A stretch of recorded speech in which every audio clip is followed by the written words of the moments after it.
Om Shanti. Good morning. आज मीठे बाबा की 5 जून 2020 के महावाक्य हैं।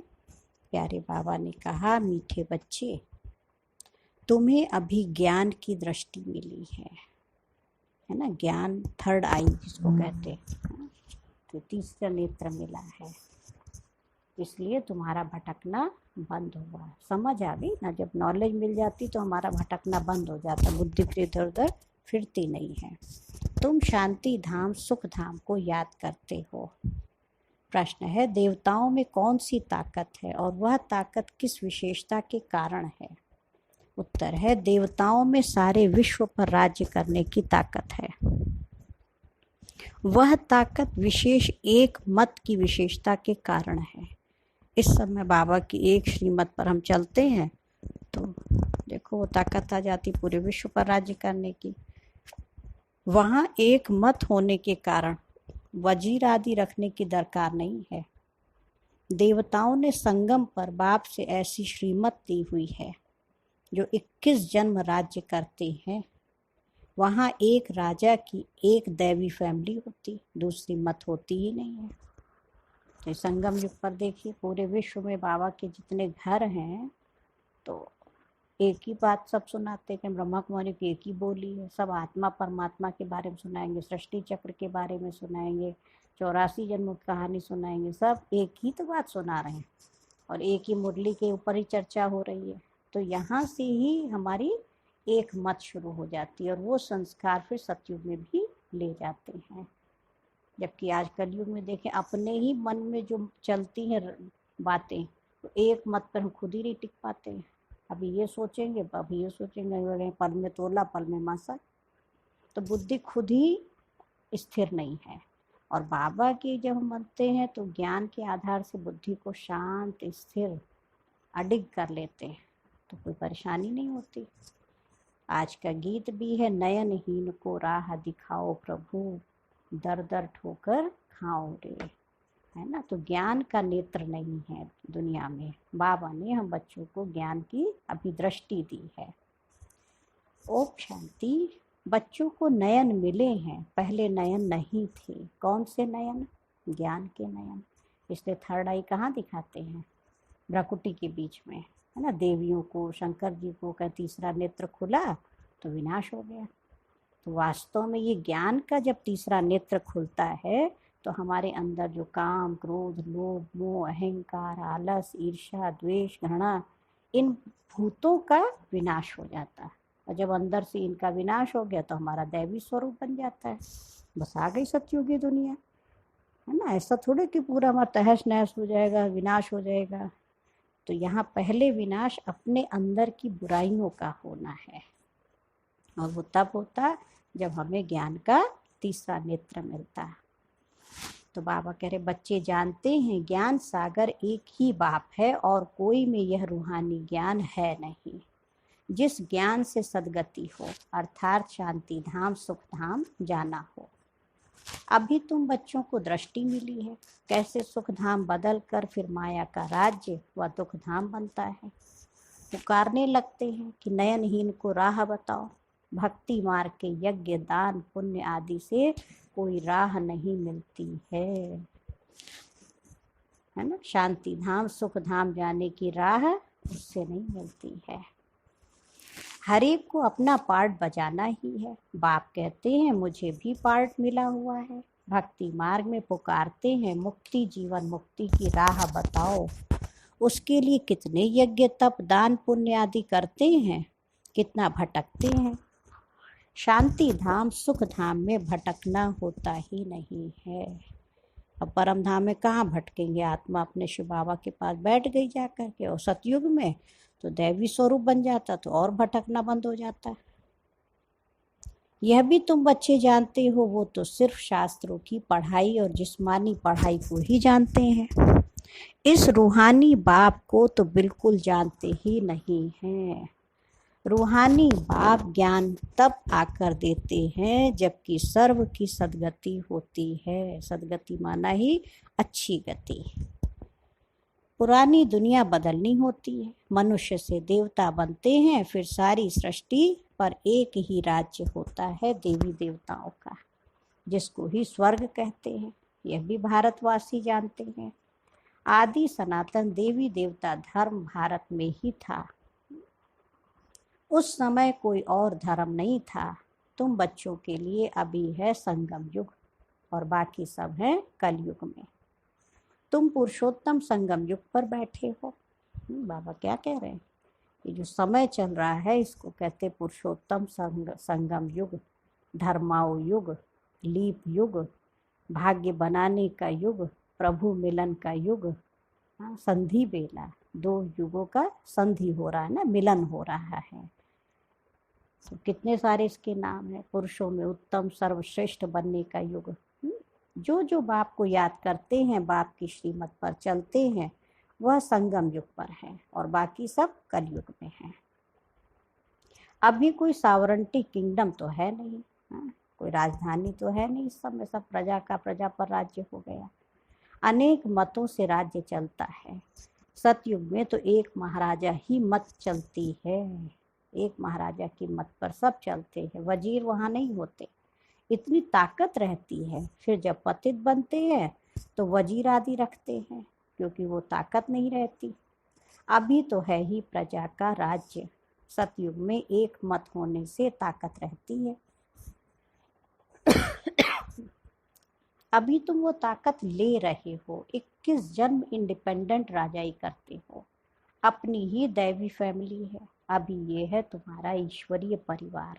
बाबा कहते हैं अपने को आत्मा समझ, बाप की याद में रहते हो तो तुम ईश्वरीय परिवार के हो।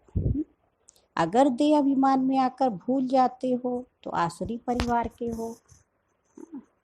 बस एक ही पल में हम आसुरी राज्य में पहुंच जाते, एक पल में देखो ईश्वरीय राज्य में पहुंच जाते। बॉर्डर पे खड़े हैं, है ना। तो ये संधि बेला है, संगम की बेला।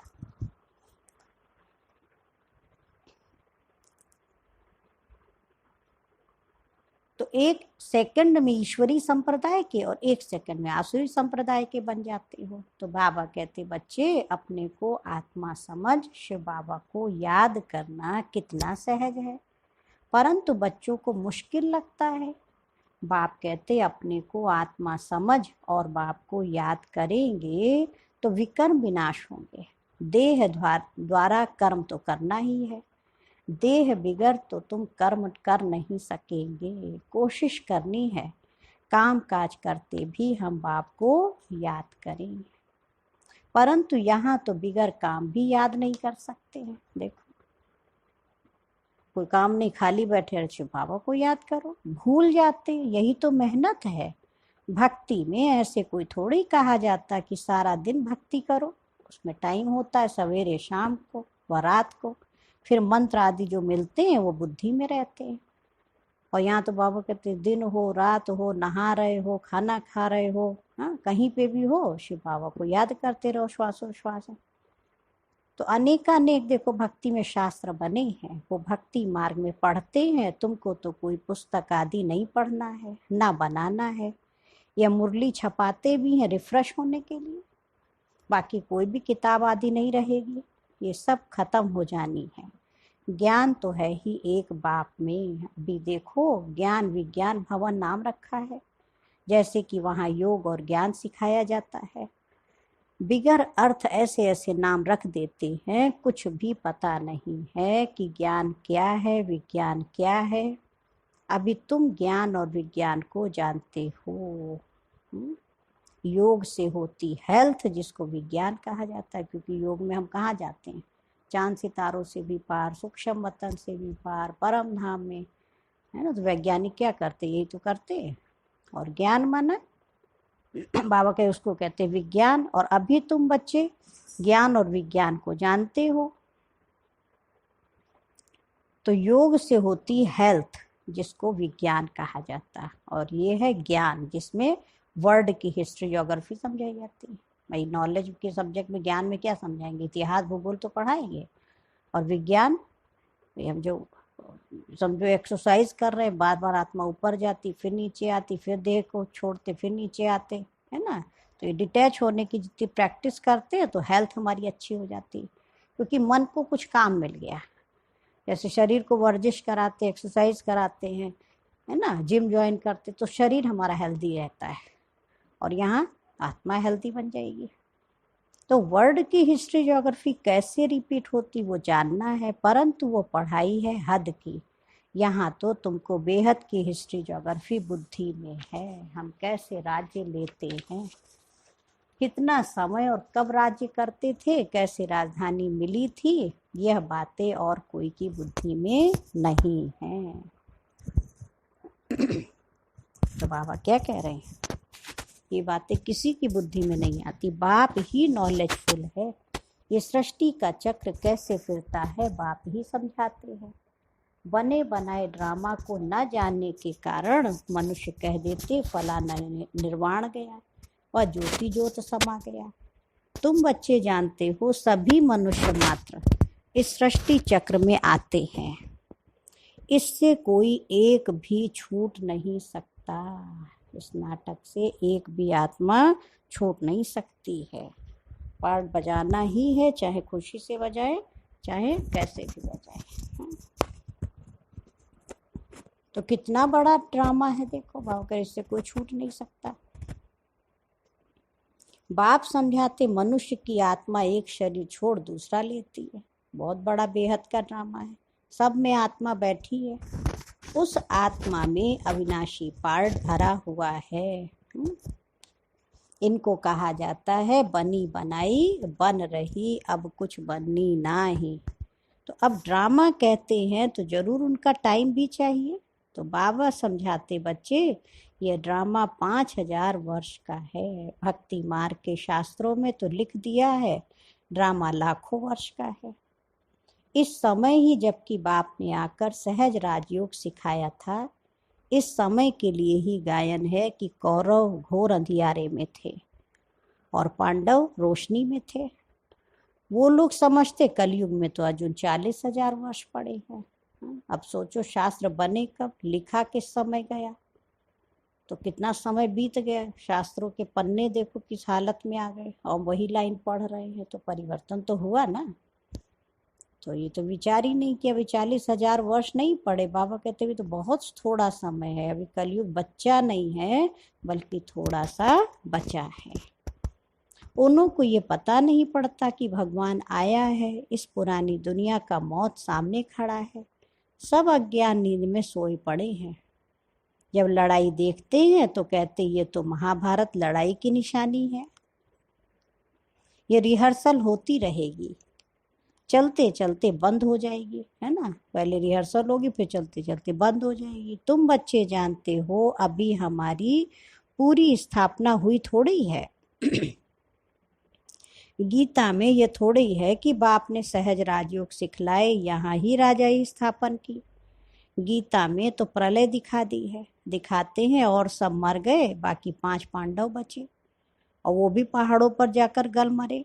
हाँ, सोचने वाली बात है। भी इतना बड़ा युद्ध हुआ, इतने सारे कौरव मर गए और लास्ट में वो भी मर गए, तो पहले ही चले जाते।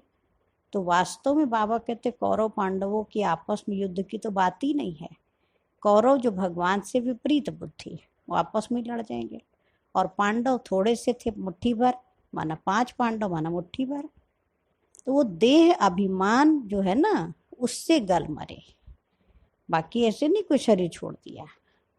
राजयोग से क्या हुआ कुछ भी पता नहीं है। बाप हर एक बात समझाते रहते हैं। वह है हद की बात, हद की रचना, हद के ब्रह्मा रचते हैं। पालना भी करते हैं, बाकी प्रलय नहीं करते, है ना। वो माँ बाप भी देखो ब्रह्मा का पार्ट बजाते। स्त्री को अडॉप्ट करते हैं, बाप भी आकर पहले अडॉप्ट करते हैं ना। ब्रह्मा बाबा को अपना बनाते, उनके तन में दिव्य प्रवेश करते, फिर उनके मुख से हम बच्चों को बाबा गोद लेता है। कहते हैं मैं इनमें प्रवेश कर बच्चों को नॉलेज सुनाता हूँ, इन द्वारा बच्चों को रचता हूँ। तो बाप भी है, फैमिली भी है। ये बातें बड़ी गुह हैं, बहुत गंभीर बातें हैं, मुश्किल कोई की बुद्धि में बैठती हैं। अब बाप कहते हैं पहले पहले तो अपने को आत्मा समझो। आत्मा ही एक शरीर छोड़ दूसरा लेती है, शरीर पर ही भिन्न भिन्न नाम पड़ते हैं। नाम रूप फीचर सब भिन्न भिन्न है। एक के फीचर्स दूसरे से ना मिले। हर एक आत्मा के जन्म जन्मांतर के अपने फीचर्स हैं। हाँ, इसी जन्म का देखे तो बचपन के फीचर्स, युवावस्था के फीचर्स, प्रौढ़ावस्था के फीचर्स सब चेंज हो जाते। तो अपनी एक्ट ड्रामा में नूंधी हुई है, इसलिए इनको बना बनाया ड्रामा कहा जाता है। तो अभी बेहद का बाप कहते, बच्चे मुझे याद करो तो तुम्हारे विकर्म विनाश हो जाए। तो हम क्यों ना बाप को याद करें, यही मेहनत की बात है। तुम बच्चे जब याद की यात्रा में बैठते हो तो माया के तूफान आते हैं, फिर युद्ध चलता है। उससे घबराना नहीं है। माया घड़ी घड़ी याद को तोड़ेगी। संकल्प विकल्प ऐसे ऐसे आएंगे जो एकदम माथा खराब कर देंगे। तुम मेहनत करो, बाप ने समझाया है। इन लक्ष्मी नारायण की कर्मेंद्रियां वश कैसे हुई, है ना, इस योग बल से हुई। साधु सन्यासियों को देखेंगे तो कोई कोई वो कुछ लगा लेते हैं, है ना, कोई भभूत वगैरह या कुछ ऐसा, या कुछ खा लेंगे तो फिर उनकी बुद्धि नहीं चलेगी, कर्मेंद्रियां सब शिथिल हो जाती हैं, तो चलायमान होते ही नहीं है। और बाबा कहते तुम बच्चे योग बल से अपनी कर्मेंद्रियों को वश करते हो। तो ये संपूर्ण निर्विकारी थे। देखो देवी देवताएं, ये शिक्षा इन्हों को कहाँ से मिली? अभी तुम बच्चों को ये बनने की शिक्षा मिल रही है। इनमें कोई विकार नहीं होता। वहाँ रावण राज्य ही नहीं, पीछे रावण राज्य होता है। अब रावण क्या चीज है यह कोई भी नहीं जानते। ड्रामा अनुसार ये भी नूंद है। ड्रामा के आदि मध्य अंत को नहीं जानते, इसलिए नेति नेति करते आए हैं। अभी तुम स्वर्गवासी बनने के लिए पुरुषार्थ कर रहे हो। नेति नेति माना हम नहीं जानते, नहीं जानते। तो ठीक है भाई, हम नहीं जानते, आप भी नहीं जानते, ढूंढ रहे हैं सब लोग मिलके। तो पहले के साधु महात्मा बहुत अच्छे थे, फिर भी कम से कम कहा हमें नहीं मालूम है। धीरे धीरे समय परिवर्तन हुआ, उन्होंने कह दिया हम कि भगवान कण कण में है। फिर और बदला तो कह दिया हमारे ही अंदर बैठा हुआ, खुद ही भगवान बन बैठे।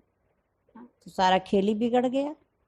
अब कोई भगवान को ढूंढ ही नहीं रहा है, सब अब सोचते हैं आत्मा सो परमात्मा। तो बाबा क्या कह रहे हैं कि वो साधु महात्मा ने क्या कहा, नेति नेति करते आए, अभी तुम स्वर्गवासी बनने के लिए पुरुषार्थ कर रहे हो। ये लक्ष्मी नारायण स्वर्ग के मालिक है ना, इन्हों के आगे माथा टेकने वाले तमो प्रधान कनिष्ठ पुरुष हैं। बाप कहते पहले पहले तो एक बात पक्की कर लो, अपने को आत्मा समझ शिव बाबा को याद करो। ये बात पक्की कर लो। इसमें ही मेहनत है। जैसे 8 घंटे सरकारी नौकरी होती है ना, अभी तुम बेहद की सरकार के मददगार हो। क्या बाबा कह रहे हैं? बेहद की सरकार के तुम बच्चे मददगार हो। तुमको कम से कम 8 घंटा पुरुषार्थ करके याद में रहना है। ये अवस्था तुम्हारी ऐसी पक्की हो जाएगी जो कोई की भी याद नहीं आएगी। यहाँ भी प्रजा बननी है। तुम विजय माला के दाने पूजने लायक बनेंगे। 16,108 की माला भी होती है, एक बड़े बॉक्स में पड़ी रहती है। 8 की माला 108 की भी होती है ना। 108 की तो गौमुखी थैली होती है, उसमें रख लेते हैं और देखो उसमें से नीचे हाथ अंदर डाल के धीरे धीरे राम राम राम राम जपते रहते हैं। और 16,108 की तो मंदिरों में बड़ी सी रखते हैं, तो फिर बहुत लोग बैठ करके उसको फिर जपते हैं। तो बाबा कह रहे अंत में फिर 16,108 की भी बनेगी माला। तुम बच्चों ने ही बाप से राजयोग सीख सारे विश्व को स्वर्ग बनाया है, इसलिए तुमको पूजा जाता है। तुम ही पूज्य थे, फिर पुजारी बने हो। यह दादा कहते हैं हमने खुद माला फेरी है। रमा बाबा देखो बहुत भक्ति किया। लक्ष्मी नारायण के मंदिर में यूं तो रुद्रमाला होनी चाहिए ना। तुम पहले रुद्रमाला फिर रुंडमाला बनते हो। पहले हम शिव बाबा के गले की माला बनते, रुद्र माने शिव बाबा, और रुंड माला माना चेहरा सहित तो विष्णु के गले की माला। पहले नंबर में रुद्र माला जिसमें शिव भी आए, शिव भी है। रुंड माला में शिव कहाँ से आए? हाँ? वो है विष्णु की माला।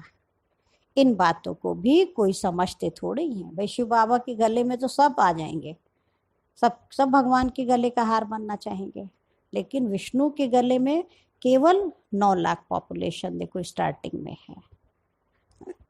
तो बाबा कह रहे ये सब बातें कौन समझा सकता है ना, इन बातों को तुम बच्चे ही समझते हो, और कई तो समझते ही नहीं, इन बातों को भी कोई नहीं समझते। अभी तुम बच्चे कहते हो हम शिव बाबा के गले का हार बनते जा रहे हैं। हाँ, जाए हम बाबा के गले का हार बने, कितना खुशी होती, भगवान के गले में पिरोए जाए। ब्राह्मणों की माला नहीं बन सकती है। क्यों? ब्राह्मणों की माला क्यों नहीं होती है? क्योंकि बाबा कहते हैं अभी तो बच्चे की अवस्था बड़ी अच्छी है, लगेगा एकदम उमंग उत्साह में फर्स्ट नंबर आ गया, फिर थोड़ी देर में आई माया तो पता चला बाबा फिर लास्ट में रखे उसको।